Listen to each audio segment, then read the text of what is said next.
Untuk yang pengen aku bahas kali ini kan ngomongin masalah teknikal nih teman-teman. Jadi untuk informasi yang berhubungan sama teknikal tuh lebih ke cara kita untuk menjawab formatnya tuh gimana sih supaya penjelasannya tuh dia sesuai sama band score yang pengen kita capai gitu ya. Nanti aku sambil ketikan ke chat Zoom. Jadi teman-teman bisa sambil cek sesekali ke chat Zoom untuk apa yang aku sampaikan di dalam penjelasannya ya. Nah, yang pertama, mungkin kita bisa mulai sama bentuk yang filling the blank nih teman-teman. Untuk tipe soal filling the blank ini, di listening tuh biasanya kita bisa ketemu bentuk seperti table, terus ada juga itu tuh untuk yang masuk ke sentence completion. Nanti di belakang, pas kita reading, kita ketemu tipe soal yang kayak sentence completion, summary completion, terus ada juga itu tuh untuk yang masuk ke short answer. Inti dari tipe soal filling the blank ini, teman-teman kan bakal diminta untuk memberikan jawaban berupa bentuk kata-kata. Tetapi kata-katanya itu dia punya batasan. Dan batasan itu tuh biasa bakal tertera dari apa yang disampaikan di perintah section itu, teman-teman. Kadang untuk section ini perintahnya tuh kayak one word only. Kayak gini bisa. Terus ada lagi tuh kayak exactly. Misalnya kayak exactly two words.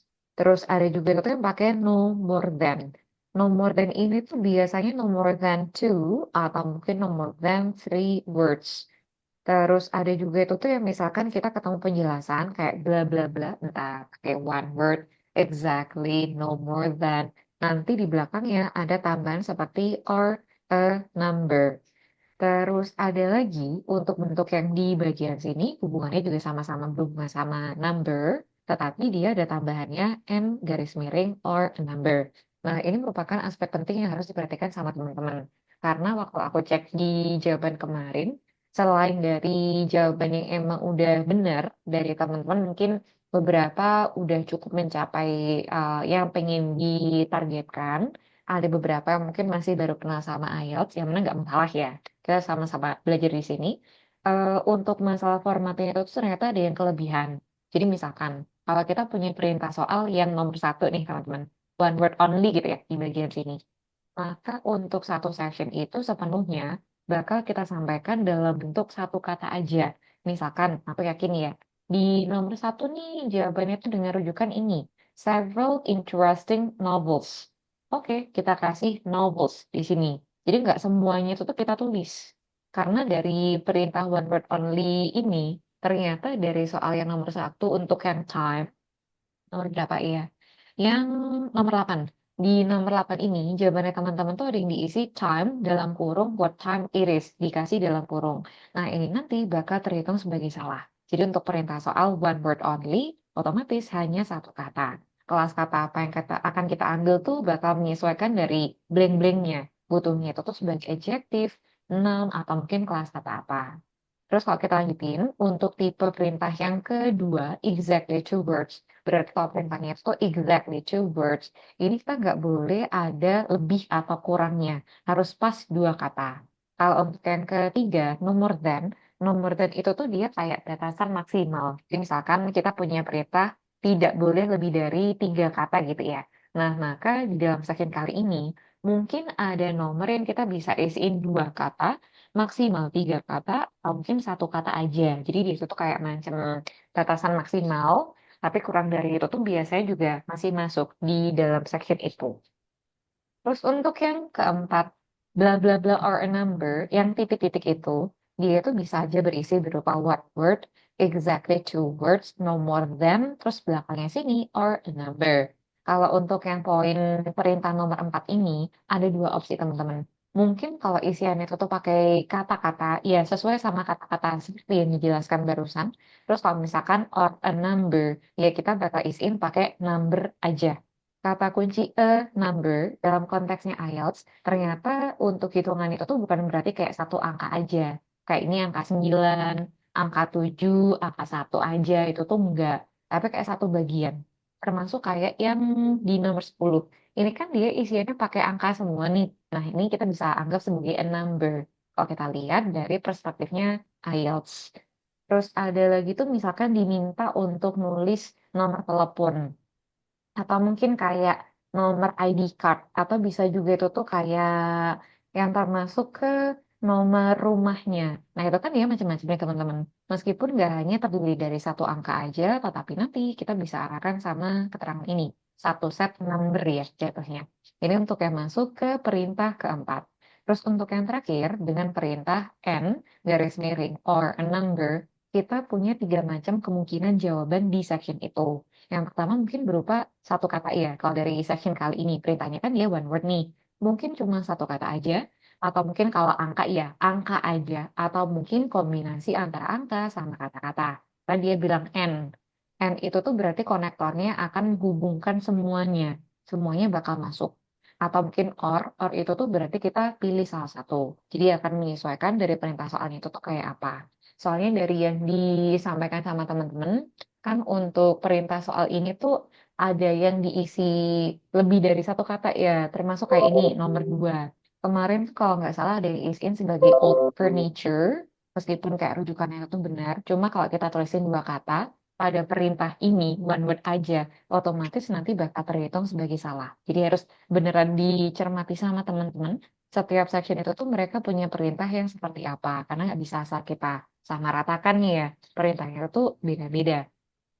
Dan ini dia itu juga bersambung sama perintah yang ada di reading nih teman-teman. Terlepas dia tuh masuk ke tipe soal kayak summary atau sentence completion. Ada lagi tuh macam bentuk short answer. Nanti kan bakal dikasih tahu juga ya. Nanti itu butuhnya berapa. Cuma kalau untuk yang masuk ke bentuk reading, reading tuh biasanya ada juga keterangan yang dikatakan sebagai from the passage atau mungkin from the text. Kata kunci from the passage atau mungkin from the text biasanya tuh menandakan nggak boleh ada modifikasi dalam bentuk apapun. Ini juga termasuk untuk ke bentuk singular sama pluralnya. Karena dari bentuk singular sama plural ini, dari teman-teman kan ada yang diganti-ganti ya. Termasuk kalau teman-teman cek di kunci jawaban untuk reading section terakhir. Untuk yang nomor 36. Nah, 36 itu kan kita harus isiin pakai restoran yang disampaikan dalam bentuk jamak. Tapi kalau misalnya teman-teman isiin restorannya singular, ini nanti bakal terhitung sebagai salah.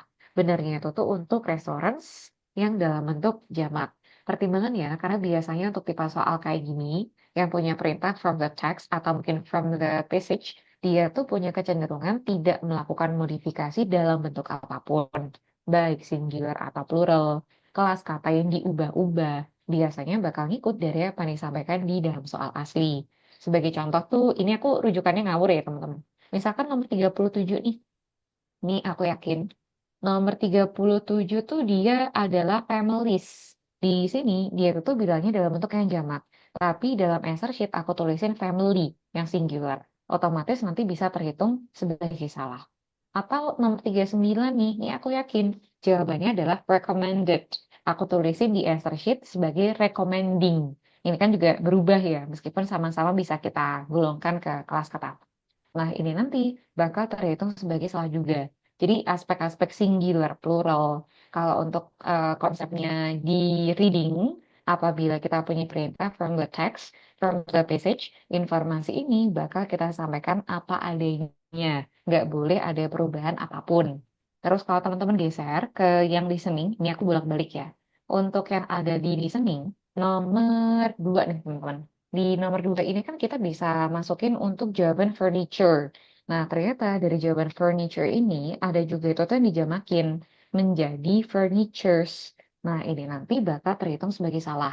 Konteksnya gini, teman-teman harus tahu dulu keterangan yang disampaikan itu tuh dia masuknya apakah ke countable noun atau mungkin ke uncountable noun.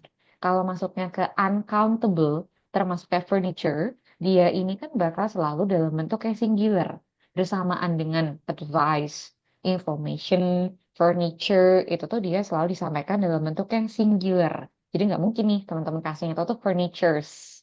Apalagi dari dalam audio, dia kan mengatakan bentuknya singular ya, furniture. Otomatis ini pun juga nggak mungkin kita kasih pakai furnitures. Ini sangat krusial karena banyak dari jawabannya teman-teman yang salah hanya karena masalah singular dan juga plural yang kurang tepat. Ini. Terus ada lagi yang pengen aku sampaikan ngomongin masalah bentuk singkatan-singkatan ya teman-teman. Untuk singkatan-singkatan tuh dia nggak bisa asal kita buat ke bentuk yang asalkan kita paham, ya udah kita singkat itu tuh nggak boleh ya, termasuk bentuknya nomor 6. Di soal nomor 6 ini, harusnya kan kita isiin pakai 10 September. Ternyata dari jawabannya teman-teman tuh di nomor ini, ada yang diisi pakai 10 set gitu aja, ini nanti bakal terhitung sebagai salah. Entah formatnya 10 spasi set, set dikasih strip baru 10, 10 strip set ini nanti bakal terhitung sebagai salah. Pertimbangannya gini, kalau kita lihat dari masalah format tanggal, kan semua orang paham ya, maksudnya 10 set tuh ya pasti 10 September. Tetapi ini tuh dia kurang berlaku untuk yang ada di IELTS. Kalau kita ngomongin masalah ranah bahasa nih teman-teman, ranah bahasa kan dia macam-macam. Gaya bahasa sehari-hari yang santai, terus ada lagi tuh semi formal, ada yang formal, ada lagi yang akademik. Di belakang nanti, pas kita pelajari bentuk dari writing, writing itu tuh akan disampaikan dalam bentuk formal sama untuk yang akademik. Gaya bahasa yang paling kaku, paling baku itu yang bakal kita gunakan. Kalau untuk yang listening sama skill listening, listening, reading sama writing, sama speaking, tiga skill selain writing itu biasanya tuh dia bukan merupakan bentuk yang sekaku akademik, tetapi bukan juga ke bentuk yang informal. Jadi antara formal sama semi formal yang lebih sering ditemukan. Nah, konteksnya, kalau kita mau ngomongin bentuk yang formal, kan nggak mungkin nih, teman-teman kasih penjelasan tapi disingkat-singkat gitu ya, termasuk yang nomor 6, otomatis nanti bakal terhitung sebagai salah. Kalau kita lagi chatting, kalau kita lagi main sosial media, entah kita mau pakai singkatan atau gaya bahasa kekinian, terus bisa juga itu tuh kayak grammar yang nggak terlalu diperhatikan, nggak sekaku itu, asalkan orang lain paham, ini kan nggak ada masalah nih. Tapi kalau misalkan kita mau bawakan buat IELTS yang kebutuhannya itu tuh rata-rata antara formal sama semi formal, otomatis ini tuh kurang bisa diterima. Jadi untuk masalah singkatan-singkatan, nanti sebaiknya itu tuh dihindari sama teman-teman ya, termasuk untuk yang berhubungan masalah tanggal. Kan sayang banget nih, jawabannya udah ketemu, tapi gara-gara salah dari bentuk format yang disingkat-singkat, nanti bisa terhitung sebagai salah. Ini tuh juga berlaku buat yang tipenya true false not given nomor berapa ya readingnya tuh. Nah, yang bagian sini teman-teman. Untuk yang masuk ke bentuk true false not given. Jadi misalkan nih, untuk yang nomor 9, ini aku yakin nih jawabannya adalah not given. Di sini tuh kita tulisin pakai NG gitu. Niatannya untuk artian not given. Tapi karena disingkat, ini nanti bakal terhitung sebagai salah. Terus kalau kita mau isiin pakai true gitu ya, oke ini jawabannya true, aku isiin pakai T aja, ini nanti bakal terhitung sebagai salah.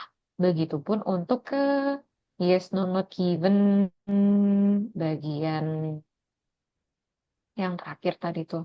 Nah, yang bagian sini. Misalkan ini aku yakin nih, nomor 32 jawabannya adalah no. Aku tulisin cuma sebatas N aja gitu ya. Ini nanti bakal terhitung sebagai salah.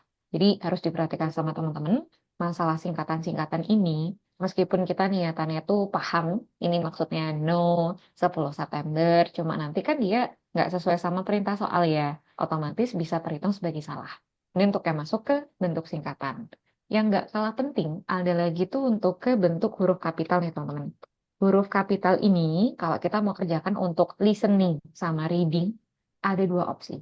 Satu opsi teman-teman tuh bisa tuliskan dalam bentuk full caps lock dari listening sama reading, terus nanti dari nomor 1 sampai untuk yang nomor 40. Semuanya bakal kita sampaikan dalam bentuk caps lock. Misalkan kayak ini nih untuk yang di soal nomor 39. 39 tuh kan jawabannya goals ya, bentuk yang full caps lock.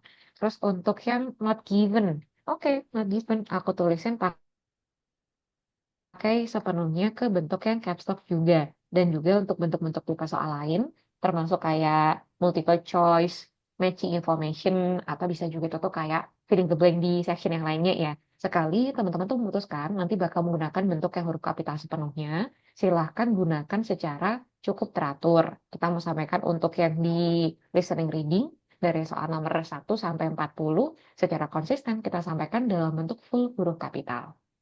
Ini yang pertama. Terus untuk yang satunya, teman-teman mungkin pengen menggunakan huruf kapital, tapi sesuai sama kebutuhan. Misalkan kalau kita geser di bagian yes, no, sama untuk yang true false gitu ya. Nah, yang di bagian true false ini aku mau bilang nih, bentuknya itu tuh jawabannya adalah true gitu di section ini.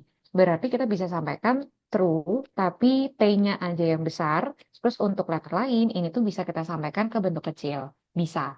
Kalau untuk jawaban ABC-an tuh dia selalu dalam bentuk huruf kapital ya teman-teman. Kayak jawabannya A, atau mungkin jawabannya D.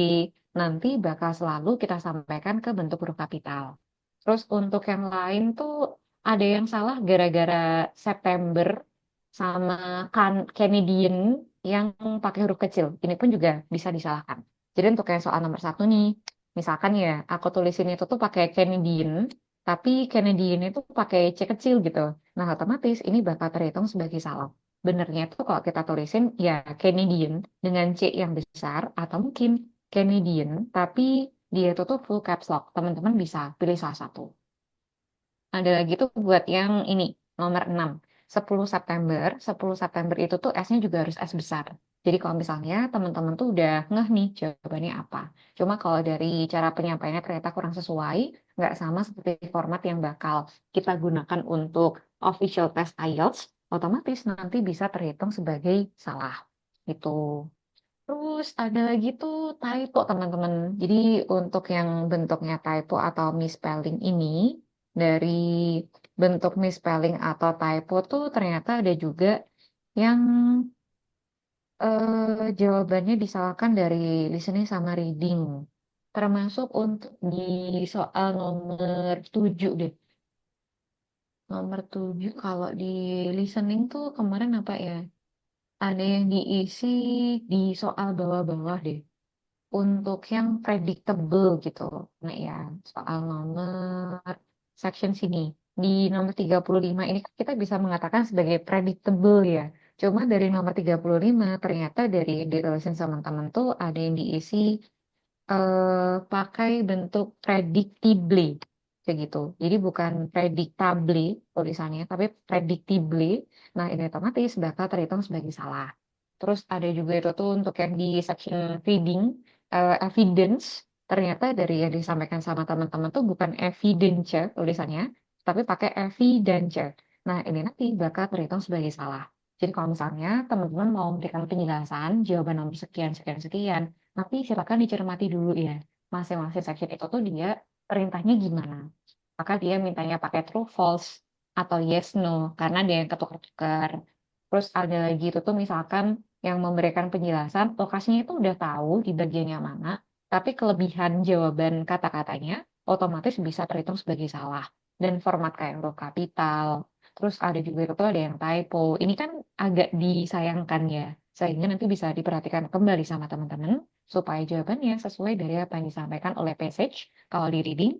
Terus kalau untuk di listening kita dengerin dari audio. Gitu tuh kelas katanya kayak apa, singular pluralnya kayak gimana, termasuk apa yang kita sampaikan di dalam section titik-titik. Gitu. Sejauh ini gimana teman-teman? Apakah penjelasannya bisa diterima atau barangkali ada yang ingin ditanyakan sama teman-teman? Aku boleh tanya ya, Kak. Iya, silakan. Jadi untuk yang baik listening maupun reading kita boleh aja menjawab dengan menggunakan seluruhnya huruf kapital atau di awal aja huruf kapital ya Kak. Yang tadi misalnya true T-nya besar, kemudian Canadian Betul. semestinya C-nya besar gitu ya. Iya, kalau untuk yang isian kayak gini Kak, terus misalkan dia bukan nama orang, nama bulan, nama lokasi, itu tuh kita bisa nih isiin itu tuh pakai kata-kata yang nggak pakai huruf kapital sama sekali. Jadi misalkan yang ini tuh soal apa ya? Soal listening ya teman-teman. Untuk soal listening di bagian nomor 31 nih. Nah, nomor 31 tuh aku tulis ini pakai industry gitu. Nah, industry yang sepenuhnya itu menggunakan huruf kecil, ini tuh dia dibenarkan. Cuma kalau misalnya teman-teman mengerjakan soal yang jawabannya merupakan nama orang, nama bulan, nama lokasi, nama institusi, pokoknya emang kita wajib pakai huruf kapital gitu ya. Nah, nanti aturannya kita ikuti nih pakai huruf kapital, kayak Canadian yang tadi disampaikan. C-nya itu tuh pakai C besar. Oke, oke. Jadi apa namanya? Kalau tidak salah itu IELTS ada yang by paper, ada juga yang by komputer ya, Kak Husna. Hmm, ya benar Betul Kak. ya? Nah ya, jadi aku pernah dengar kalau misalnya pas baca aja copy dari ininya ya teksnya, misalnya di situ tertulis Canadian C-nya besar, jadi kita copy lalu kita paste. Cuman untuk yang misalkan kita dapetnya yang kebetulan adanya yang paper base, berarti kita harus lebih hati-hati ke ini ya, huruf besar di awal yang semestinya kayak misalnya Canadian kan memang C-nya harus besar karena dia nationality gitu kan. Bener nggak Kak? Hmm, iya, kalau untuk masalah yang reading pakai komputer ini Kak, ini tuh mungkin beda-beda dari satu lembaga ke lembaga yang lain ya. Kan kita bisa visual test di BC, IDT, atau mungkin di IELTS. Terus untuk yang komputer ini, sebenarnya itu tuh ketika aku coba untuk tanya sama teman-teman yang lainnya ya, nggak semua itu tuh mendapatkan pengalaman yang sama Kak. Jadi sama yang disampaikan Kak Dewi barusan, kan kita bisa nih kayak copy yang tertulis di passage, terus kita paste ke lembar atau section jawabannya yang mana bisa mengurangi kemungkinan kita typo. Bener. Tapi kadang tuh ada yang nggak bisa juga kita copy, Kak. Ada lagi tuh kayak highlight itu, Kak. Jadi kalau misalkan di teks itu tuh ada kata kunci yang penting nih kita highlight gitu. Ada yang bisa. Tapi untuk komputer lain tuh ada yang nggak bisa. Waktu aku tanya teman-teman yang official test. Terus ada lagi tuh kayak control find. Kita kan bisa nih teman-teman klik control sama F gitu di keyboardnya. Sehingga kita bisa cari tahu kata kunci ini tuh munculnya di paragraf keberapa gitu. Tapi ternyata nggak semua komputer tuh juga bisa kita gunakan seperti itu. Jadi kalau misalnya nanti teman-teman waktu official test mau pakai komputer yang bisa kita cari control find, kita highlight, atau kita tinggal copy paste, kayaknya itu sangat ngebantu dan mengurangi kemungkinan kita typo atau kurang cepat menemukan rujukannya ya. Cuma kalau misalkan punya format komputer yang nggak memiliki fungsi-fungsi ini, mau nggak mau ya kita bakal ketikin satu-satu. Oke, baik Kak. Berarti tergantung rezeki komputernya gimana ya. Bener, Kak. Oke, siap. Gitu. Ini untuk yang disampaikan sama Kak Heni. Terus ada yang tanya lagi dari Kak Ana. Silakan Kak Ana. Iya, Kak Hafid izin tanya Kak untuk yang nomor 6 tadi. Kan itu Listening, reading. yang listening yang paling atas, Kak. Oke. Gimana Kak? Iya, itu kan tadi kan instruksi yang paling atas itu one word and or a number gitu ya. Kalau di kunci jawaban itu kan 10 September, berarti itu terhitung sebagai one word ya, Kak? Atau gimana ya? Kalau untuk yang nomor 6 itu Kak, dia tuh satu kata sama satu angka hitungannya. Kan ini ada N nih Kak. Jadi kalau misalkan teman-teman ketemu perintah soal bla bla bla, N garis miring or number, kita tuh punya tiga kemungkinan jawaban. Jawaban yang pertama tuh mungkin berupa satu kata aja nih. Contohnya macam yang sini nomor satu, nomor dua, ini kan dia satu kata. Terus mungkin berupa angka sepenuhnya, kemungkinan jawaban kedua. Contohnya tuh macam di bagian sini, nomor 10 kan sepenuhnya pakai angka ya. Nah, untuk yang bisa kita sampaikan angka sama kata-kata, Kak, dia itu tuh sebenarnya kombinasi yang kita bisa dapatkan dari perintah N. Oh. Kata kunci N, konektor ini kan kayak ngegabungin nih, semuanya dari kata juga masuk, terus angka ini juga masuk, sehingga bisa kita arahkan untuk yang di section ini, Kak. Yang nomor 6, 10 September itu jatuhnya untuk perintah yang N, antara satu kata dan satu number. Untuk satu number ini, kan aturannya seperti yang tadi disampaikan ya, nggak sama kayak kita cuma bilang angka 9, angka 3 gitu aja. Tapi mungkin kita bisa dapatkan satu rangkaian. Bisa juga tuh kayak nomor identitas, nomor telepon. Terus untuk yang di bagian sini, jatuhnya itu tuh untuk angka 10. Entah teman-teman mau kasih angka 10 pakai ordinal number atau cardinal number, dua-duanya itu bisa diperbolehkan dalam soal ini. Berarti boleh kombinasi satu angka, satu kata gitu kalau misal ada instruksi N-nya ya Kak ya. Bener, kalau pokoknya perintah N atau garis miring OR itu tuh dia ada tiga kemungkinan tadi dan kita bisa kombinasiin antara angka sama kata-kata sesuai sama batasannya ya Kak. Oke, Kak. Oke, ini dari Kak Ana. Ada Aku, lagi yang pengen disambung sama teman-teman? aku jadi pengen tanya Iya, 6 nih, Kak Husna. Jadi di sini gimana? kan one word and or. a number gitu ya. Nah, ini nomor 6 ditanya date of theft. Jadi tanggal pencuriannya ya. Misalkan kita jawabnya 10 September 2024 misal ya. Nah, itu termasuk ke dalam satu rangkaian nggak? Itu termasuk ke dalam satu number. Karena, Kan, karena kepisah Kak jatuhnya itu tuh.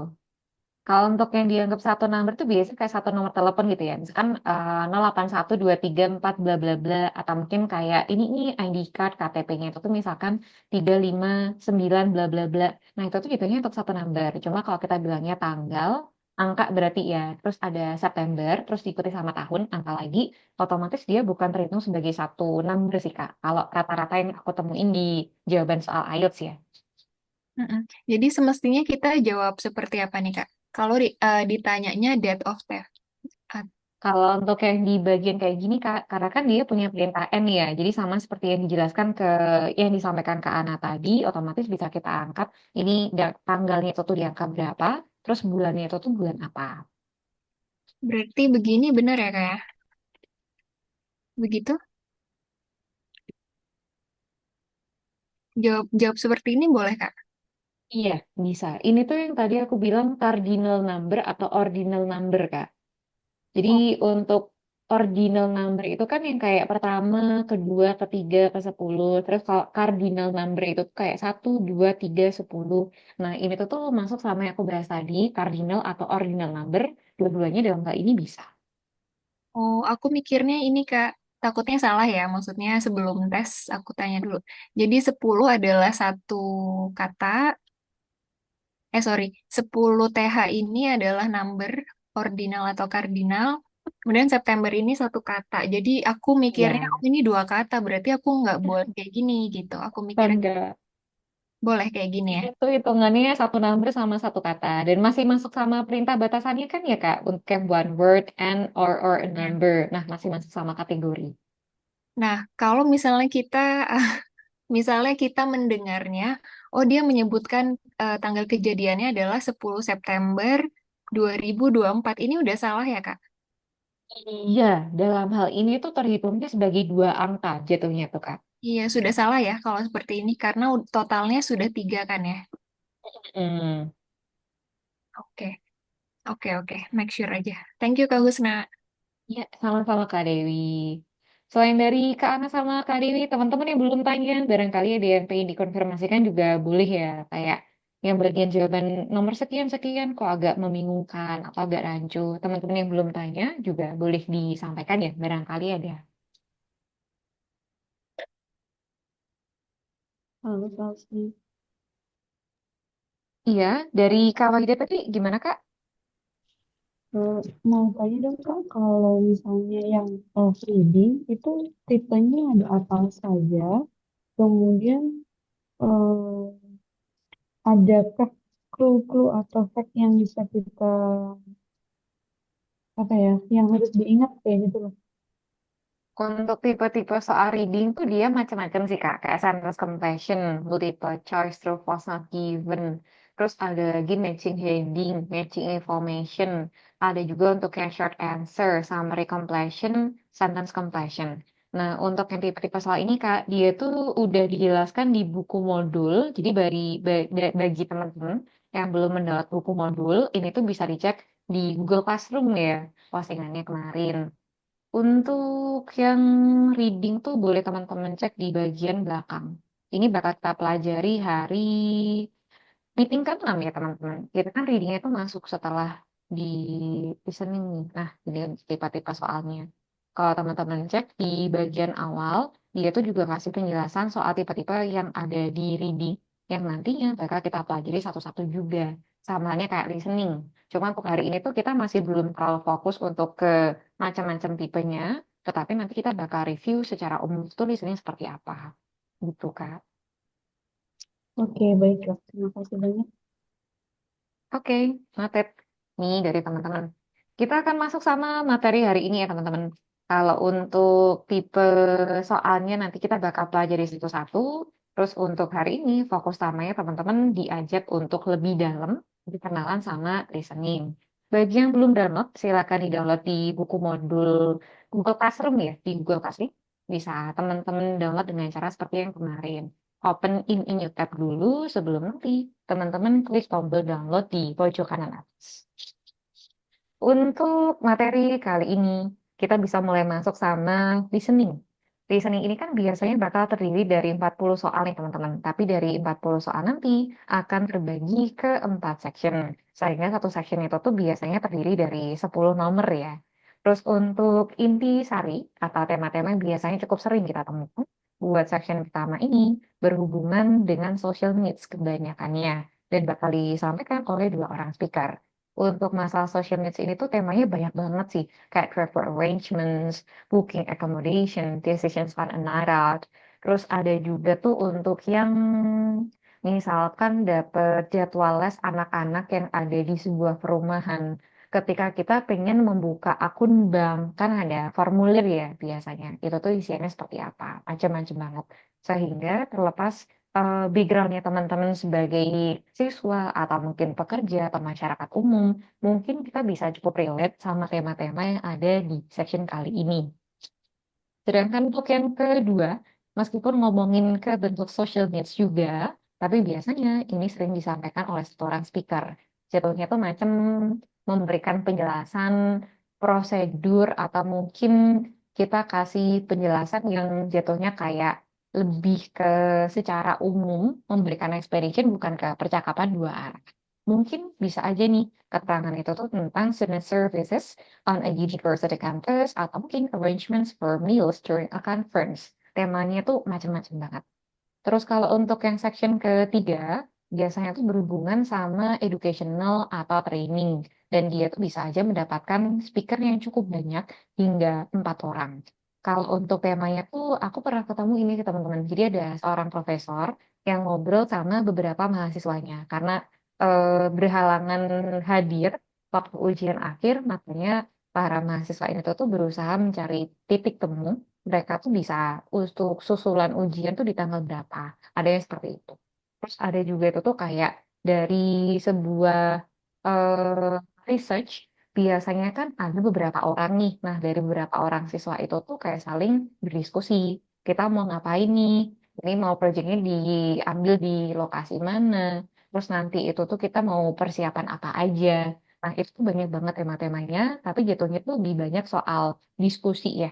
Menurutku yang paling PR ketika kita punya sebuah section yang speakernya tuh lebih dari 2, kadang tuh ada beberapa yang kayak memberikan saran, terus ada yang tidak setuju, atau mungkin ada yang memberikan saran lagi dan kita tuh diminta untuk paham kesimpulannya itu tuh dia kayak seperti apa. Itu yang menurutku paling PR sih kalau kita ketemu soal yang secara bentuknya itu ada beberapa orang sekaligus, jatuhnya kayak diskusi. Sedangkan untuk yang terakhir dari section 4 ini, biasanya itu tuh temanya berhubungan sama academic subject yang bisa aja disampaikan oleh satu orang speaker. Jadi kayak kita lagi menghadiri sebuah perkuliahan, sebuah kelas, atau mungkin sebuah seminar. Biasanya kan ada satu orang yang berikan penjelasan nih. Nah, jatuhnya itu tuh kita kayak mendengarkan penjelasan seperti itu. Ini untuk variasi section yang mungkin bakal cukup sering muncul waktu kita nanti official test. Tapi kalau ngomong-ngomongin masalah topiknya teman-teman, topiknya tuh dia sangat luas sih. Jadi mungkin belum tentu dia sejalan atau linear dari apa yang pengen di pursue sama teman-teman waktu nanti setelah itu mau ke S2 atau ke pekerjaan tertentu. Jadi temanya itu tuh dia sangat banyak. Sedangkan untuk yang aksen, aksen atau dialek ini kalau kita perhatikan kan sebenarnya dominannya lebih ke British ya, karena ada beberapa tuh yang mengatakan kalau kita belajar TOEFL, TOEFL ini tuh kiblatnya ke Amerika sehingga secara dialek otomatis condongnya ke American. Cuma kalau untuk yang IELTS, dia ini kan berkiblatnya ke Eropa ya teman-teman, sehingga condongnya mungkin ke British. Cuma kalau misalkan kita cek di listening, dia tuh dialeknya nggak yang 100% British banget sih. Ada beberapa yang mungkin condongnya itu ke dialek lain atau dialek Britishnya tuh dia nggak terlalu kental. Tapi kalau untuk yang speaking di belakang nanti, speaking tuh kan kita ada section penilaian dan descriptor soal pronunciation ya. Pernah ada yang tanya nih sama aku, Miss, kalau misalkan kita IELTS, berarti speaking tuh kita harus pakai dialek yang British ya. Kalau misalkan kita pakai American atau Aussie itu berarti nilainya turun ya atau gimana nih standar ratanya. Sebenarnya itu terlepas teman-teman pakai dialek yang condongnya untuk ke Aussie, American atau British itu sendiri. Di belakang nanti untuk translation itu tuh sama sekali nggak ada masalah. Selama kita berusaha berikan penjelasan yang clear and precise, kita berusaha untuk konsisten menggunakan dialek tertentu, dan apa yang kita sampaikan tuh bisa dengan mudah dipahami oleh examiner, itu adalah poin utamanya. Jadi nggak harus yang kayak, ini kalau IELTS teman-teman nggak bisa nih memberikan penjelasan pakai dialek yang American, atau dialeknya itu yang Aussie, nanti nilainya bakal turun banget. Nggak juga sebenarnya. Kita sama-sama bisa gitu. Terus untuk aspek yang lain, untuk yang berhubungan masalah examples, you will be provided with instructions on a test paper on how to answer the questions and they are clear and easy to follow. You'll be given examples of any unfamiliar question types. Examples ini tuh dia sama kayak pas kemarin teman-teman ngerjain listening. Biasanya kan kalau kita ngerjain listening, bakal dibuka sama instruksi secara umum ya, kayak gini misalkan. In this test, you'll hear bla bla bla. Terus kita akan dikasih penjelasan kayak antar section bakal diberikan waktu sekitar 30 detikan. Bisa kita gunakan untuk meneliti jawaban kembali. Terus nanti kita akan melanjutkan ke section yang selanjutnya. Nah, tapi untuk soal-soal yang dipublish di tahun 2020 ke bawah, biasanya tuh memang ada beberapa yang masih menggunakan example, teman-teman. Kayak kemarin ya, di dalam soal tertulis kita menemukan kata-kata bla bla bla. Terus dari dalam audio dikatakan seperti ini. Maka jawabannya adalah bla bla bla. Oke, kita akan masuk pada soal yang sebenarnya. Kan ini yang rata-rata kita temukan ya, kalau memang ada contoh. Nah, kalau untuk soal-soal terbaru, yang publish-nya itu tuh kayak tahun 2021-an ke atas, rata-rata tuh example seperti ini dia udah nggak digunakan kembali, sehingga kayak instruksi secara umum. Terus nanti waktu kita dengerin audio percakapan, itu tuh udah masuk ke soal yang sebenarnya. Jadi ini untuk yang dimaksud di buku modul soal example. Sedangkan untuk masalah teknikal ya teman-teman. During the IELTS listening test, you're given time to read the questions, write, and then check your answers. You write your answers on the question paper as you listen, and when the recording ends, you'll be given 10 minutes to transfer your answer to an answer sheet. Kita ke papan tulis bentaran ya. Ngomongin masalah ini tuh sebenarnya bakal kembali dari apa yang dipilih sama teman-teman. Apakah mau pakai komputer, pakai paper, apakah kita mau pakai yang general training atau yang akademik, dia itu tuh juga cukup lumayan. Kita bisa bahas bareng ya. Untuk yang pertama, IELTS itu tuh ada dua macam. Satunya untuk yang akademik, satunya lagi tuh untuk yang general training. Makanya kemarin aku sempat tanya sama teman-teman ya, tujuannya untuk ngambil IELTS ini buat apa nih? Apakah buat ke sekolah atau mungkin emang ke pekerjaan? Karena kalau untuk ke pekerjaan tuh biasanya kan ada yang akademik sama general training ya, tergantung yang di apply sama teman-teman tuh fokusnya gimana atau permintaannya kayak apa. Cuma kalau misalkan nanti emang tujuannya itu buat sekolah, nanti harus menggunakan yang akademik ya. Yang menggunakan journal training itu setahu nggak bisa.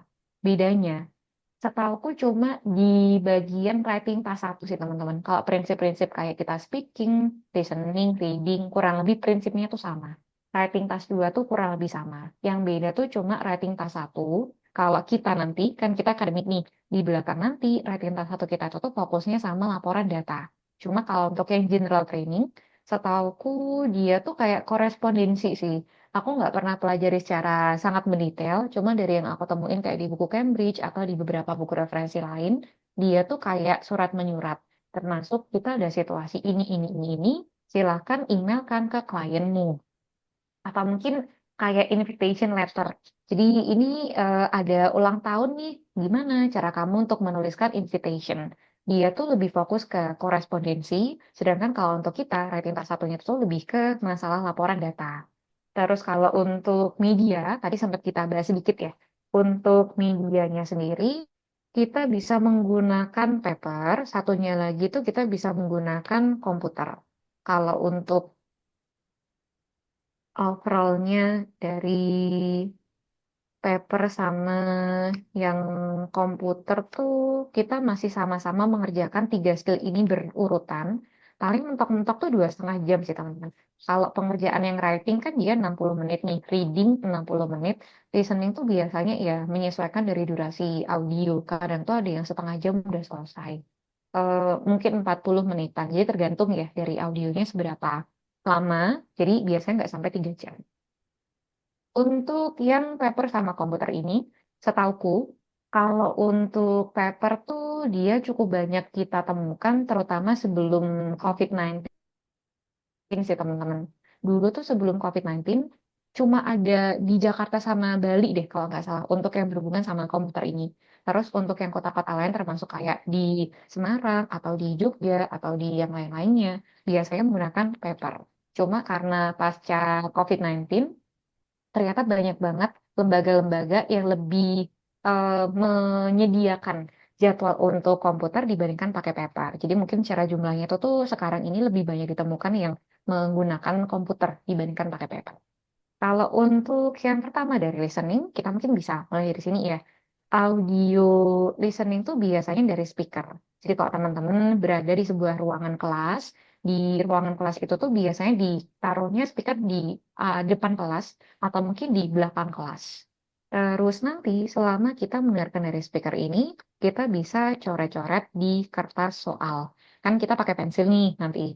Jadi selama teman-teman mendengarkan, kita tuh bisa tampung jawabannya sementara di kertas soal itu. Kayak nomor 1, jawabannya furniture. Nomor 2, Canadian. Nah, kita coret-coret tuh di kertas soal. Baru nanti setelah audio itu tuh udah selesai, teman-teman bakal diberikan waktu 10 menit.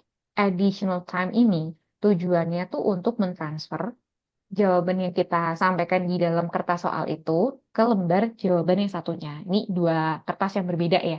Nah, ini yang sedang dibicarakan oleh soal atau penjelasan di buku modul. Nanti kita bakal mendapatkan 10 menit tambahan di belakang. Terus kalau untuk yang reading, reading tuh kita bisa coret-coret di kertas soal, tapi dia no additional time ya teman-teman. Untuk reading sendiri tuh berarti kan 60 menit nih. 60 menit itu dia termasuk kita baca passage. Kita kerjain soal-soalnya. Plus jawabannya itu tuh udah rapi, tertera di lembar jawab. Jadi 60 menit nggak ada tambahan lagi. Terus kalau untuk yang writing, writing ini otomatis kita pakai handwriting, pakai tulis tangan gitu, tapi tetap pakai pensil sih. Kalau aturannya belum berubah ya. Terus kalau untuk yang komputer, kita geser nih. Untuk listening, audionya tuh dari headphones yang biasanya kita bisa adjust volume suaranya. Mau dikecilin, digedein, bisa. Terus untuk coretan ini mungkin bakal kembali sama penyedia atau lembaganya sih teman-teman. Coretan tuh biasanya kita bisa pakai di kertas buram. Ada beberapa lembaga yang emang menyediakan kertas buram. Kita duduk di masing-masing unit komputer gitu. Terus pengawas kelasnya bakal keliling dan membagikan kertas buram. Ada lagi itu tuh yang kita mungkin duduk di komputer masing-masing, tapi kertas buramnya itu disediakan di depan kelas, sehingga kalau kita butuh ya kita ambil sendiri. Tapi ada juga itu tuh beberapa yang nggak dikasih kertas buram sama sekali. Jadi selama sekitar 2,5 jam kita tes 3 skill ini nonstop.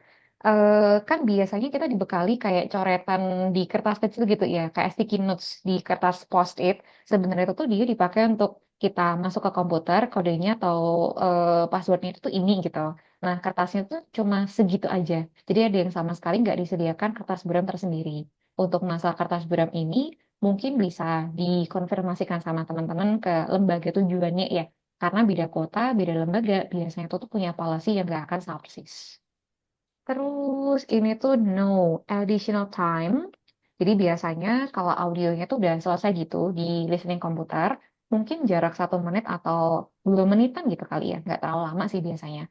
Jawaban kita otomatis bakal tersubmit ke komputer itu. Jadi kalau misalnya teman-teman masih banyak banget bolong-bolongnya, nah ini tuh agak bahaya nih. Soalnya kan kita nggak punya kesempatan yang terlalu lama ya dibandingkan yang pakai paper. Terus lanjut untuk yang reading, reading ini tuh biasanya bakal di kertas buram kalau nanti memang dikasih. Terus untuk additional time juga dia nggak ada 60 menit untuk mengcover semua. Sedangkan untuk yang writing, writing ini tuh otomatis pakai typing ya. Jadi nanti teman-teman bisa cek, bisa saling membandingkan antara media komputer sama paper.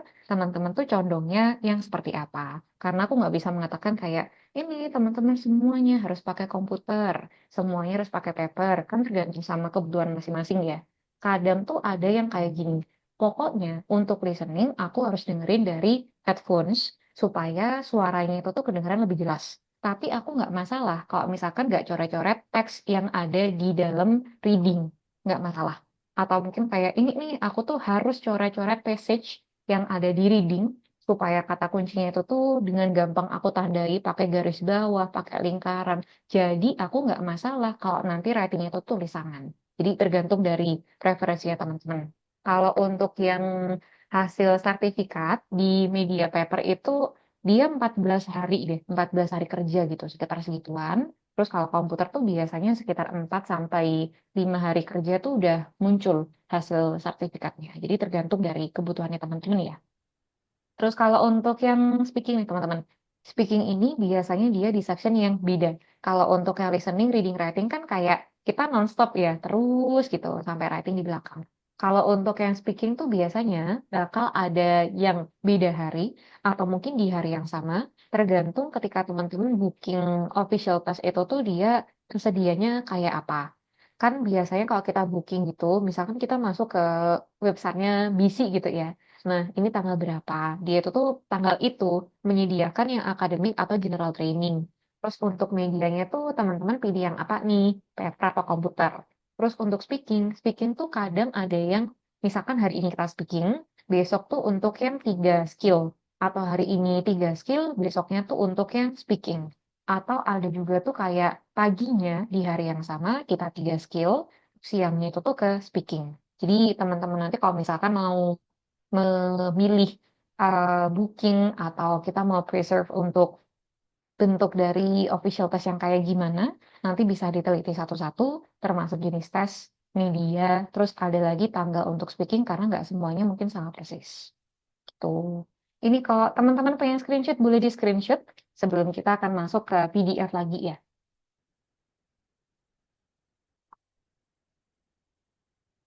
Oke, kita masuk ke PDF.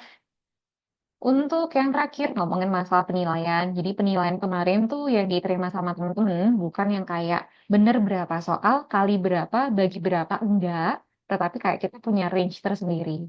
Antara satu range ke range yang lainnya itu tuh mungkin nggak akan sama persis ya teman-teman. Jadi misalkan kemarin waktu aku ngerjain listening, ternyata benernya itu tuh 24 soal. Berarti kan maksudnya sama range bagian sini ya, 23 sampai 25. Makanya kemarin dapatnya itu di angka 6. Kemarin nih waktu aku ngerjain ternyata benar 33 soal. Masuknya kan ke range bagian sini ya. Sehingga nanti nilainya dapat ke 7,5. Jadi untuk masa range-range ini tuh memang udah ada aturannya. Sehingga nanti bisa dicek kembali sama teman-teman. Supaya nanti lebih dari yang ditargetkan sama teman-teman.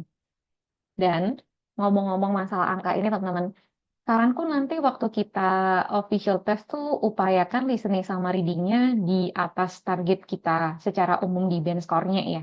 Misalkan nih, aku punya target overall-nya itu tuh harus di angka 6,5.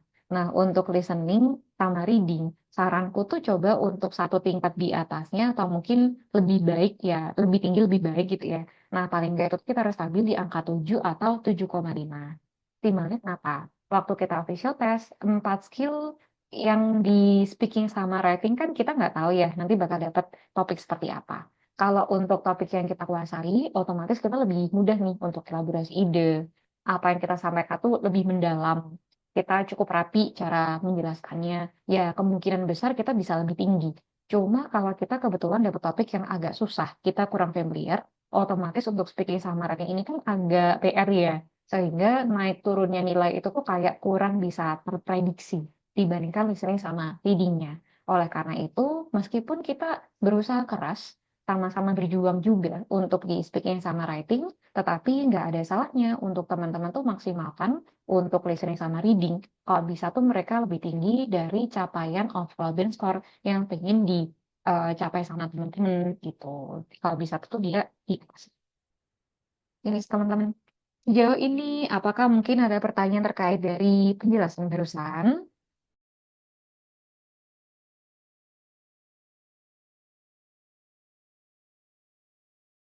Jelas, Kak. Oke, dari Kak ini udah dari Kak Dewi. Dari Kak Dewi udah jelas. Dari teman-teman yang lain, apakah sama-sama udah aman? Kita juga punya emoticon jempol sih di Zoom itu. Jadi teman-teman juga bisa kasih reaction di situ. Dari Kak Keira, Kak Ana, sama Kak Wahida sama-sama aman. Oke, dalam time tight ya. Kalau misalkan semuanya udah aman, kita akan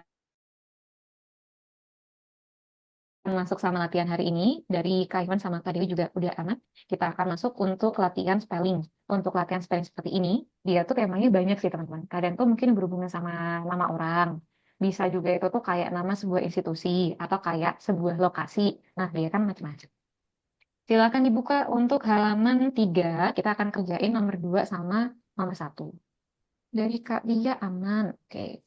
Halaman 3 nomor 1 sama nomor 2. Nah, kalau untuk audio, ini aku masih proses untuk upload ke kelas kita ya. Sambil aku jelaskan, kalau untuk cara pengerjaan kita di kelas nanti, teman-teman bisa menampung jawabannya sementara di Microsoft Word atau mungkin ke sticky notes. Supaya waktu kita bahas nanti, teman-teman tuh gampang nih, tinggal copy paste aja, nggak usah di satu-satu gitu ya. Untuk waktu pengerjaan ini nanti, teman-teman kan diberikan waktu mungkin sekitar 30 menitan ya. Harapannya tuh dengan waktu pengerjaan yang cukup lama itu, meskipun secara soalnya kan dia cuma listing-listing kayak gini aja ya. Harapannya teman-teman tuh berhasil menemukan pola-pola soal. Ini loh yang bikin aku ngerasa kesusahan untuk mendapatkan jawaban benar. Spelling yang seperti apa. Atau mungkin kayak pelafalan yang kayak gimana yang bikin aku tuh merasa bingung. Kayak gitu ya. Selama 30 menitan nanti, teman-teman bisa putar audionya berkali-kali. Mau diputar 3 kali, 5 kali, bisa. Karena dari aku pribadi tuh berharap ketika kita belajar di kelas, teman-teman menemukan tips baru. Ini pengerjaan yang perlu kita perhatikan. Terus waktu kita aplikasikan di latihan soal, kita tuh bisa menemukan pola soal tersebut. Dan nanti selain dari buku latihan ini, harapannya teman-teman juga ngimbangin sama buku yang lainnya. Untuk kita scoring dari nomor 1 sampai 40, yang sama kayak prioritas kemarin, tapi hanya untuk sekali putar audio. Jadi selama kita kelas bareng tuh harapannya kita menemukan pola-pola soal, kita melihat patternnya, dan nanti waktu teman-teman di kesempatan lain untuk latihan sendiri di rumah, kita tuh bisa mengaplikasikannya untuk ke total 40 soal. Yang sekali putar audio tadi gitu ya. Harapannya seperti itu. Terus selama pengerjaan nanti jawabannya teman-teman tampung di Microsoft Word ke sticky notes dan selama kita nanti diskusi, nanti itu kan bakal aku panggil satu-satu secara random nih. Misalkan kayak nomor 1 kita akan mulai dari Kak Keira. Terus untuk nomor 2-nya Kak Wahida. Terus untuk nomor 3-nya Kak Enji dan seterusnya. Nah, informasi yang disampaikan untuk teman-teman kerjakan di nomor-nomor itu nanti tinggal di copy paste ke chat Zoom supaya nggak terlalu lama kan ya daripada kita ketikin satu-satu kan agak lama. Nah, nanti biar lebih efektif. Gitu. Terus untuk waktu pengerjaan, nanti kita akan mulai diskusi 10 lebih 30. Kalau teman-teman ada yang pengen ditanyakan, nanti boleh lewat chat. Karena biasanya waktu aku lepas audio, aku lepas headset kan nggak denger ya waktu dipanggil. Nanti bisa disampaikan ke chat Zoom. Untuk yang sekarang boleh dikerjakan sama teman-teman ya.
Halo, Kak Husna.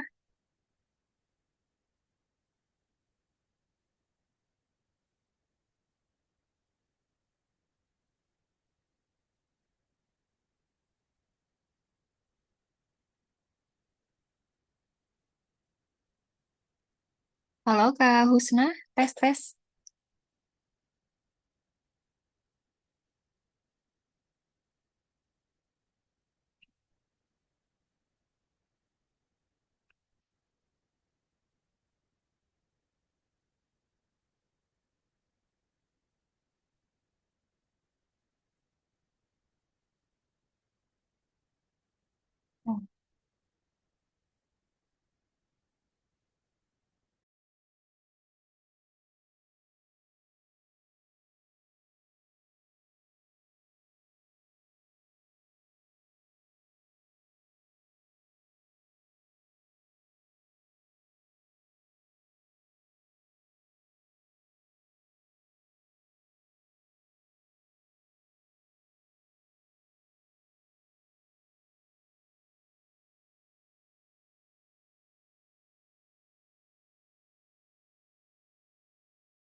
Oke, ini kita akan mulai untuk bahas bareng ya. Silakan teman-teman simak, nanti dapat di nomor berapa. Terus untuk nomor yang ditunjuk nanti, jawabannya bisa teman-teman copy paste ke chat Zoom. Nggak harus berurutan nunggu 1, 2, 3 sampai terakhir. Mau nomor 5 dulu bisa, 10, 1, 4 bisa ya. Untuk yang pertama, kita mungkin bisa mulai sama nomor 1 yang series Unbound. Nomor 1 ini kita akan mulai sama Kak Dewi. Nomor duanya Kak Ana, tiganya Kak Enji, empat Kak Ardi, nomor lima Kak Iwan, nomor enam Kak Keira, nomor tujuhnya Kak Lia, nomor delapannya Kak Wahida, nomor sembilan kembali ke Kak Dewi, sama nomor sepuluhnya oleh Kak Ana.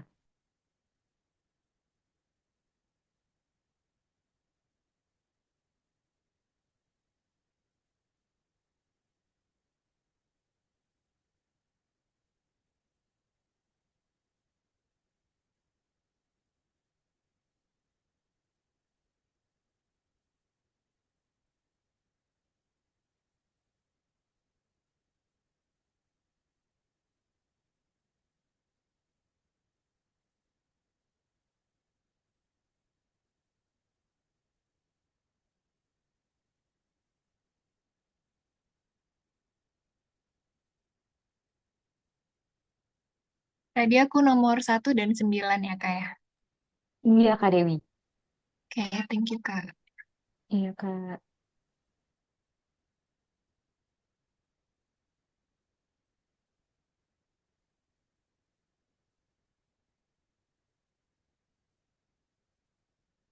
Tadi Kak Wahida tuh nomor 1, 2, 3, 4, 5, 6, 7, 8.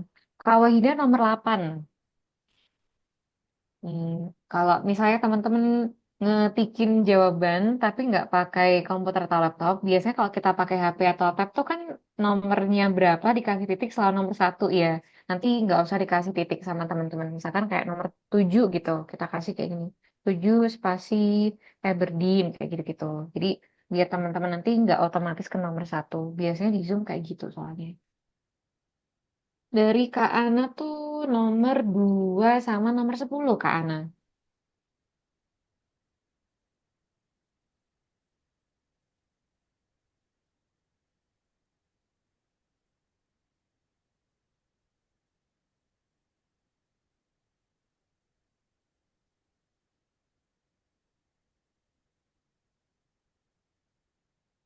Kak Wahida yang nomor 8 ya, Kak. Ini aku ulangi lagi nih, barangkali ada yang ketukar-tukar. Untuk yang nomor 1 dimulai sama Kak Dewi, nomor 2 Kak Ana, 3 Kak Enji, 4 Kak Ardi, 5 Kak Ikhwan, 6 Kak Keira, 7-nya Kak Lia, 8 Kak Wahida, 9-nya Kak Dewi, 10-nya Kak Ana.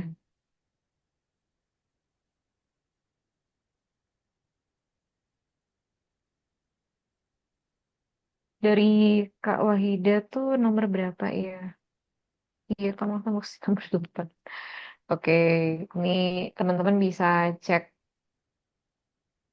Ini apakah udah semuanya masuk dari nomor 1, 1, 2, 3, 4, 5, 6, 7, 8, 9, 10. Oke, kita akan mulai untuk bahas bareng ya teman-teman. Untuk yang pertama, kita akan bahas dari nama-nama kota, cities and towns. Untuk yang nomor 1, dari Kak Dewi disampaikan sebagai INVERARAY. Iya, ini udah bener nih. Pengen aku ingatkan lagi masalah huruf kapital. Ini pokoknya teman-teman pilih dua ya. Satu, silakan pilih huruf kapital untuk semua tipe soal, baik dari listening maupun yang reading. Di writing, belakang nanti bakal ada aturan tersendiri yang kita bakal cek untuk penilaian GRE nanti. Tapi kalau untuk yang masuknya ke listening sama reading, teman-teman bisa tuliskan full pakai caps lock. Kalau misalkan kita nggak mau menggunakan bentuk full caps lock, silakan gunakan huruf kapital di awal kayak gini, terutama untuk nama orang, nama lokasi, nama bulan, nama institusi, dan bentuk-bentuk lain yang sifatnya itu tuh wajib untuk kita kasih huruf kapital. Untuk yang nomor 1 udah ketemu, jawabannya udah bener. Terus untuk nomor duanya oleh Kak Ana disampaikan sebagai HELEN SBURGH, iya udah bener.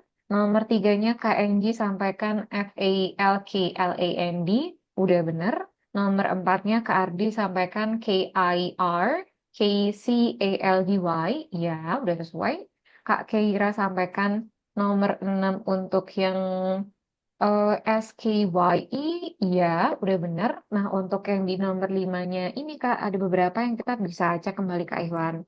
Untuk nomor 5 tuh teman-teman bisa kasih di UNFERMLINE.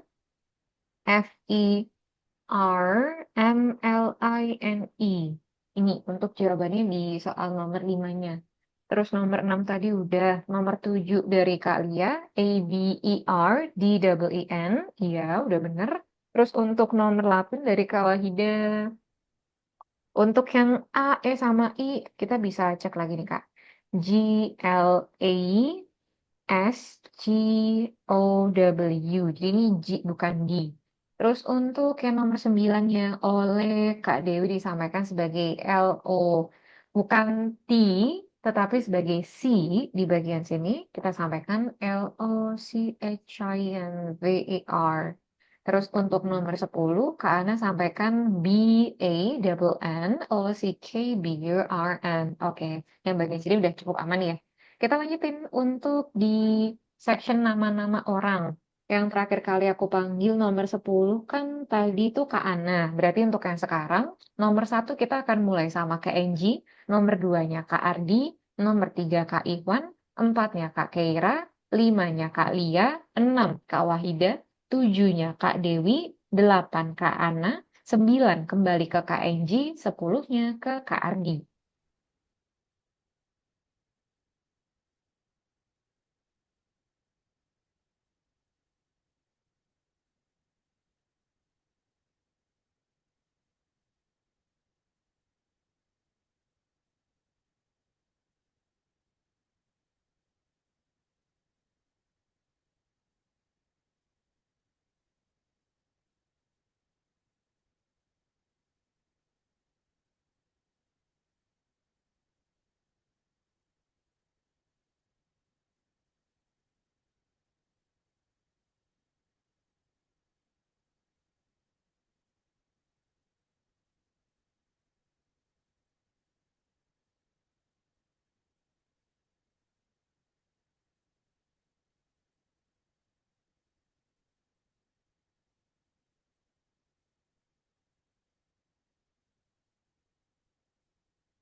Untuk yang belum tuh nomor berapa ya ini? Yang nomor 6 ya teman-teman. Nomor 6 tadi, oh ini nih oleh Kak Wahida. Alright, kita akan mulai bahas dari soal yang nomor 1. Disampaikan untuk yang soal nomor 1 ini, Kak Enji sampaikan sebagai John Knox. Iya, bener. Kalau untuk nama orang tuh yang paling sering aku temuin, biasanya tuh nama belakang sih teman-teman. Kan kadang ada ya beberapa nama belakang tuh secara pronunciation mungkin sama nih antara satu tulisan ke tulisan yang lain, tetapi ternyata dari spellingnya mereka itu tuh beda bentuk atau susunan letter. Nah, dari sini ini tuh juga salah satu soal yang menurutku cukup sering muncul waktu kita visual test di listening untuk spelling selain dari nama lokasi atau mungkin kayak nama orang. Kalau nama orang itu tuh juga seringnya pakai nama keluarga atau nama belakang. Kalau untuk yang nama depan seperti ini kayak James, Robert, John, David, James, ini kan dia kayak cukup sering kita ketahui ya. Jadi spellingnya seperti apa tuh kita sering tahu nih. Cuma kalau untuk nama belakang seseorang yang biasanya tuh merepresentasi nama keluarga, dia itu tuh agak sulit untuk spellingnya dan kita perlu double check kembali. Nah, itu pertanyaan yang paling sering aku temukan kalau spellingnya itu berhubungan sama nama orang. Terus kita lanjutin. Nomor 1-nya kan udah bener. Terus untuk nomor 2-nya oleh KRD disampaikan Robert Louis Stevenson. Iya, tapi ini S-nya pakai S yang besar. Sekali lagi huruf kapital nanti bisa diperhatikan. Terus untuk nomor 3 oleh Kak Ivan disampaikan sebagai James Maxwell. Iya, untuk yang di bagian sini dia double L ya teman-teman. Terus untuk yang nomor 4, Kak Keira sampaikan yang Andrew Carnegie, iya, udah sesuai. Nomor 5-nya, Kak Lia sampaikan yang David Livingstone, iya, bener. Yang bagian sini tuh dia tidak dipisahkan, Livingstone-nya. Nomor 6-nya oleh Kak Wahida disampaikan FLOI. Oh, ini tuh untuk R-nya. Nanti kita akan bahas bareng ya. Untuk yang bagian sini, Kak Wahida, kita bisa kasih Untuk yang Flora McDonald ini, dia tuh yang dipisah untuk Flora McDonald-nya. Terus untuk yang di soal nomor 7 oleh Kak Dewi disampaikan sebagai Mary Stuart. Iya, udah bener. Nomor 8-nya Kak Ana sampaikan yang Dorothy McLean. Tapi untuk yang di bagian belakangnya ya, yang orang tepat. Dorothy-nya tuh udah bener. Yang McLean-nya tuh kita bisa kasih kayak gini. A, E, sama I. Nanti kita akan bahas bareng setelah ini ya. Terus untuk nomor 9 dari KNG disampaikan sebagai Robert Bruce. Iya, udah sesuai. Nomor 10-nya terakhir Kak Ardi sampaikan yang Sir James Barrie. Ini untuk yang double R. Oke, udah bener nih. Nah, untuk keterangan yang akan kita bahas kali ini tuh aku tertarik mulai sama huruf A, I, U, E, O sih teman-teman. Dari Kak Wahida,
oh ketukar-tukar tuh apa nih? A, E, I, O, U.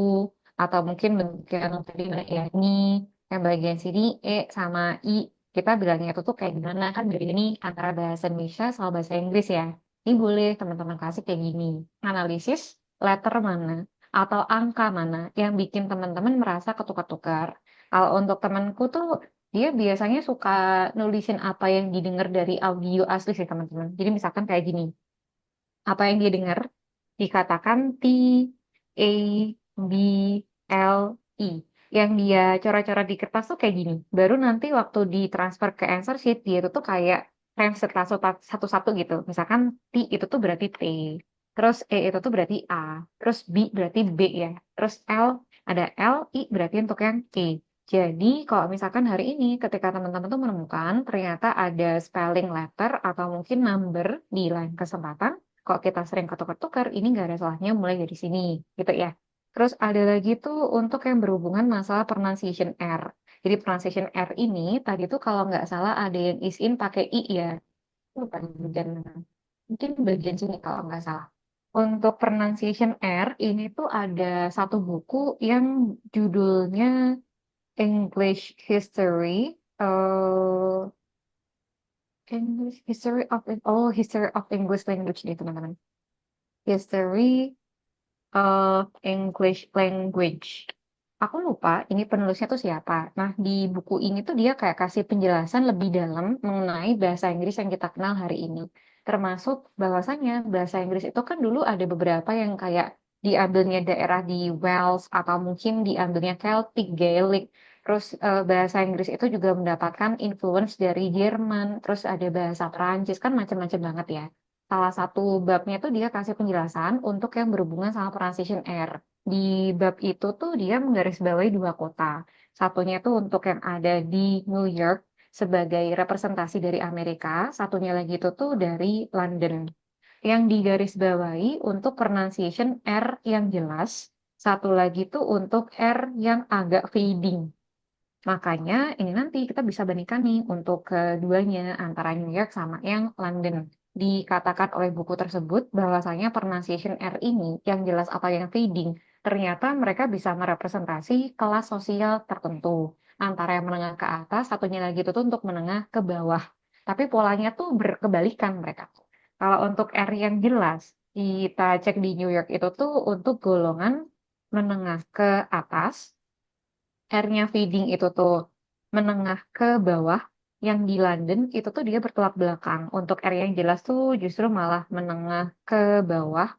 Terus untuk yang air fading itu untuk yang menengah ke atas. Ini aku kurang tahu ya, apakah sampai sekarang beneran sekelihatan itu untuk kita mengetahui kelas sosial seseorang hanya dari R-nya aja, atau mungkin makin ke sini tuh dia kayak makin banyak yang nggak sebegitu kelihatan mencolok karena makin banyak imigrasi atau mungkin faktor-faktor lain gitu ya.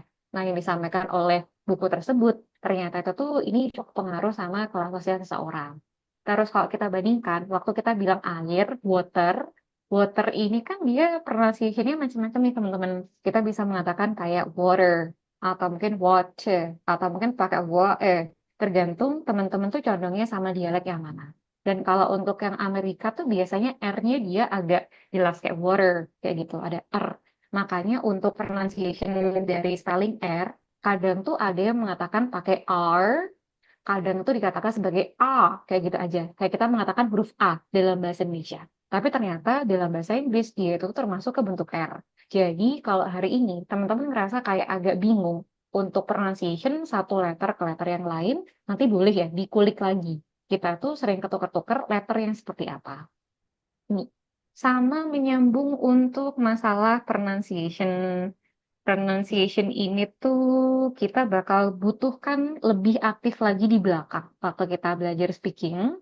Tapi yang pengen aku bahas bareng ini nggak ada salahnya ya untuk kita pelajari supaya baik dari listening sama speaking nanti kita cukup maksimal.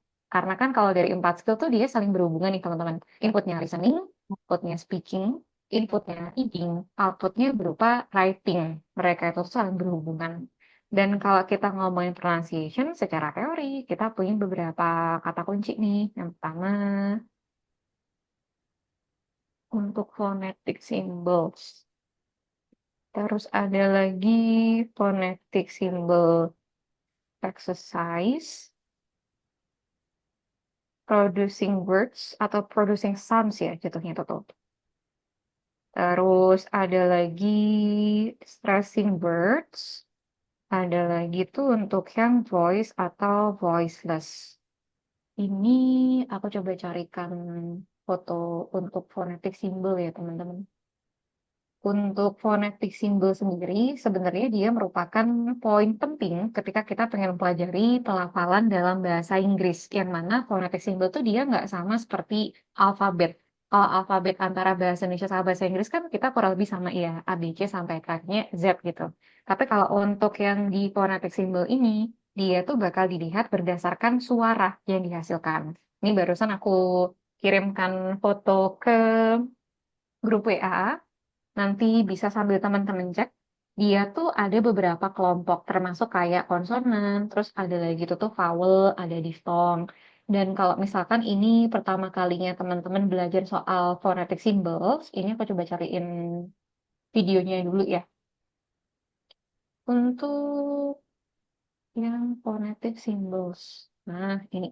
Nanti setelah kelas boleh dipelajari sama teman-teman ya. Soalnya kalau kita kasih explanation kan harus memberikan penjelasan yang cukup jelas nih. Dan sebelum nanti di belakang kita akan berikan penjelasan melalui speaking. Untuk yang listening kan juga pasti bakal pengaruh ya ke pronunciation basic-basicnya seperti apa.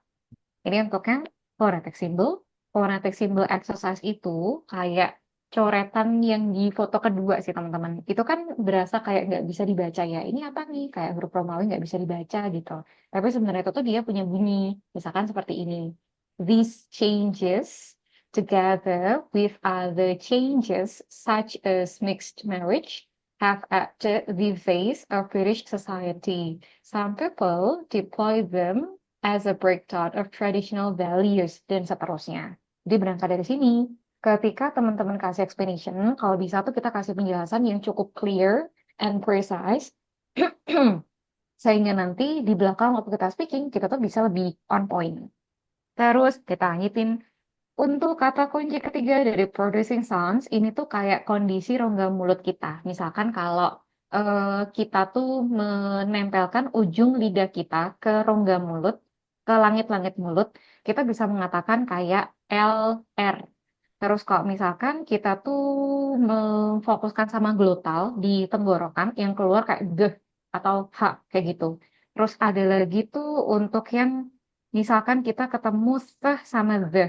Jadi untuk yang di bagian sini, kalau teman-teman cek tuh kan ada ya pronunciation PH yang phonetic simbolnya tuh kayak angka 0 dicoret, sama satu lagi itu kayak angka 6 dicoret gitu.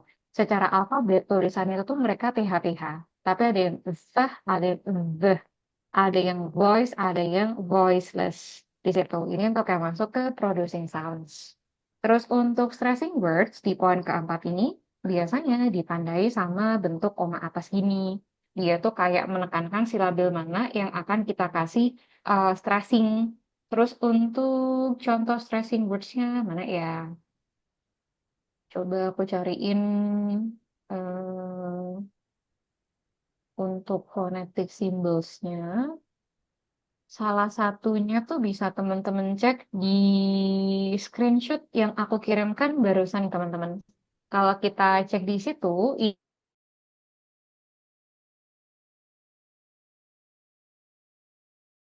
bahasa Inggris kita bisa mengatakannya sebagai genre. Nah, untuk yang dikasih stressing di dalam lokasi itu tuh kita punya bentuk, ini ada koma atas. Ini aku tulisin pakai angka 3 ya, nggak ada simbol yang deket sama angka 3 di situ soalnya. Ini ada shan kayak gini, terus ada titik, terus ada lagi re kayak gini ya. Nah, kita kan punya dua silabel, jadi shan re. Tetapi silabel yang bagian sini, ini tuh dia dikasih stressing, shan re, kayak gitu. Nah, informasinya ini nih adalah silabel yang perlu kita kasih stressing. Kenapa kok stressing words itu tuh dia sangat krusial? Kalau untuk kebutuhannya kita speaking, supaya apa yang kita lafalkan itu tuh dia jelas. Kayak kita mau mengatakan dessert atau mungkin dessert.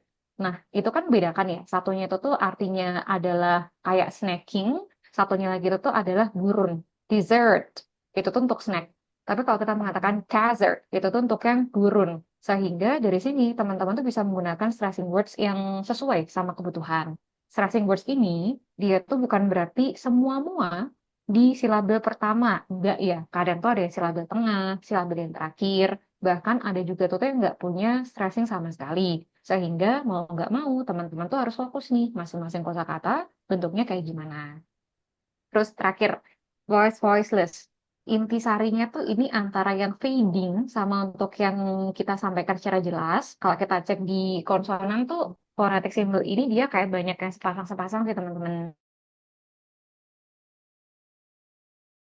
Hmm.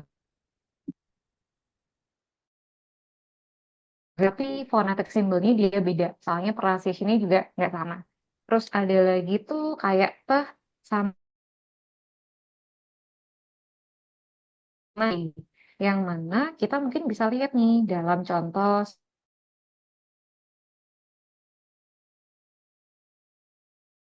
Kalau di kita bahasa Indonesia, kita kan bilangnya pakai fan gitu ya. Pokoknya fan pakai F atau fan pakai V. Tetapi dalam bahasa Inggris, fan ini tuh dia masuknya sama voice yang jelas. Tapi yang ini disampaikan sebagai van, voiceless. Dia itu tuh agak fading. F yang jelas, V yang fading. Wah, v, pah, v. Ini agak fading. Sehingga kalau kita mau sampaikan ke contoh yang lain, misalkan angka 5 gitu ya. Ini tuh tidak dilambangkan dengan five, tapi sebagai five. Di belakangnya itu tuh dia kayak agak fading. Nah, dari sini, kalau misalkan ada yang ketukar-tukar dari bentuk Z itu tuh dia nggak sama kayak kita mengatakan F atau kita misheard sebagai B atau D itu tuh dia nggak masuk ya. Tapi sebagai Z, five di situ. Jadi secara teori, kalau misalnya teman-teman bingung mau mulai dari mana, ini tuh nggak ada salahnya digunakan sebagai permulaan. Tetapi kalau teman-teman udah cukup paham nih bentuk teorinya, secara praktikal tuh untuk pronunciation menurutku ya, yang paling ngebantu tuh dengan kita memperbanyak sumber-sumber audiovisual.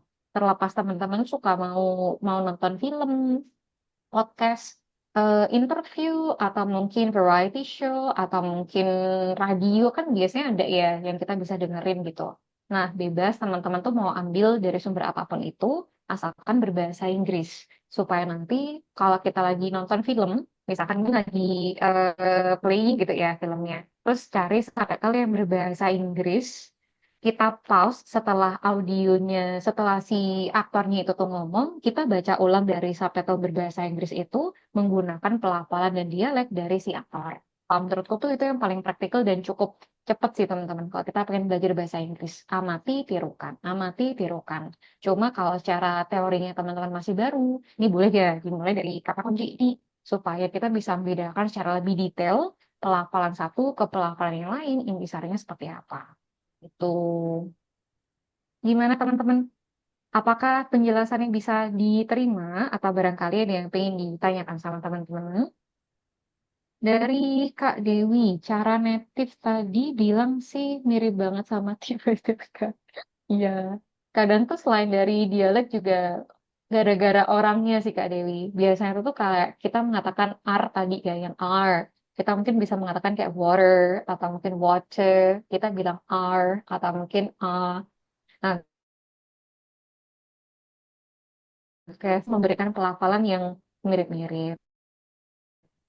R kayak aktuker Kak. Iya. Tadi yang aku contohin ya, untuk R tuh ada yang mengatakan sebagai R, ada lagi yang mengatakan sebagai jadi di sini kan teman-teman notice nih, termasuk yang disampaikan sama Kak Lia ya, dari X sama H juga mirip. Ya, kalau misalnya teman-teman ketemu nih, oh ini agak sering ketukar-tukar antara satu letter ke letter yang lain, nanti boleh ya di YouTube tuh banyak banget cara untuk memberikan pelafalan. Kalau menurutku ya, untuk belajar listening sama speaking, YouTube tuh dia sangat ngebantu sih teman-teman. Jadi kalau misalkan kita kasih penjelasan,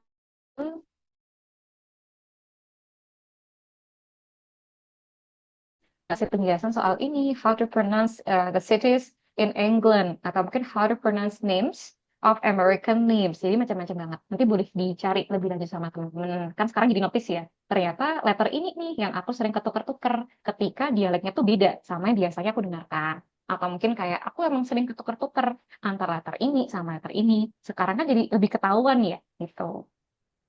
Dari Kak Dewi. Mau nangis aku kirain udah pinter spelling, ternyata masih ada banget ya salah. Ya, jadi ini kayak kesempatan kita untuk merefleksikan kembali ya, gitu. Ini kalau misalnya teman-teman pengen screenshot, boleh di screenshot sambil abis ini aku bahas untuk PR-nya teman-teman. Ini aku balik ke PDF ya. Untuk PR kita hari ini, teman-teman bakal diminta untuk mengerjakan TypeScript. Ini aku geser ke PDF. Untuk latihan soal nomor 3 sama untuk kayak soal nomor 4. Teman-teman simak. Untuk instruksinya PR kali ini, teman-teman tidak diminta untuk mengumpulkan langsung kayak 2 jam kemudian siang ini langsung disubmit sama teman-teman. Enggak. Waktu pengumpulannya lebih lama. Nanti malam jam 9 WIB.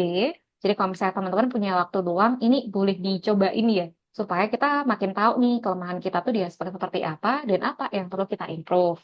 Nah, untuk TypeScript ini teman-teman, nanti tuh bisa teman-teman cek di Google Classroom. Aku udah posting untuk PR-nya, audio di situ juga udah ada. Kalau dari tampilannya teman-teman, kayaknya atas tuh instruksi tulisan gitu ya. Yang bawah ini tuh attachment audio, terus bawahnya sini kan dia ada komentar kelas.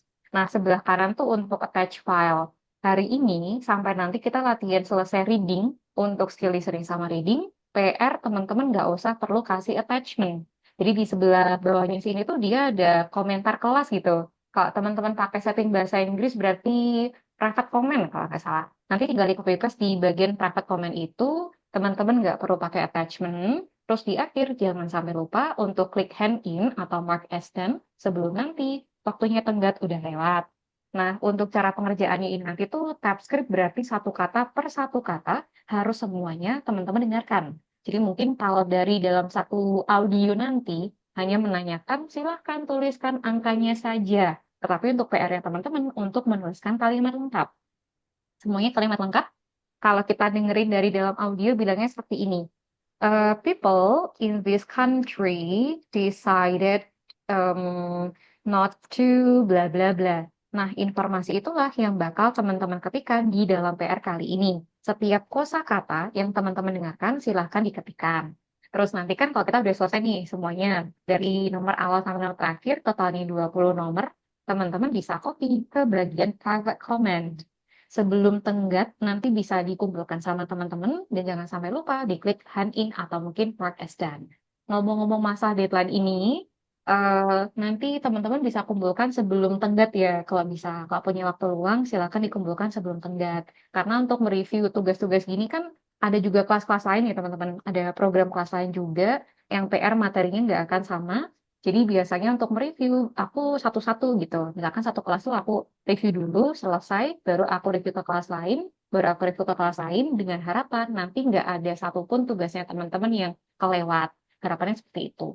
Jadi kalau misalkan pengerjaannya teman-teman nanti ternyata melebihi tenggat, tetap bisa diakses. Soalnya tetap bisa teman-teman download juga di situ audionya, tetapi kewajiban tutor untuk mereview udah gugur ya. Cuma besok kalau misalkan yang pengen ditanyakan, tetap bisa kita diskusiin bareng. Gitu. Ini tambahannya buat teman-teman. Nanti kalau misalkan ada pertanyaan terkait, boleh kita sambung melalui WA. Untuk sementara, kita akan akhiri kelasnya sampai sini dulu. Wassalamualaikum warahmatullahi wabarakatuh. Good morning. Morning, thank you Kak. Iya, sama-sama, Kak.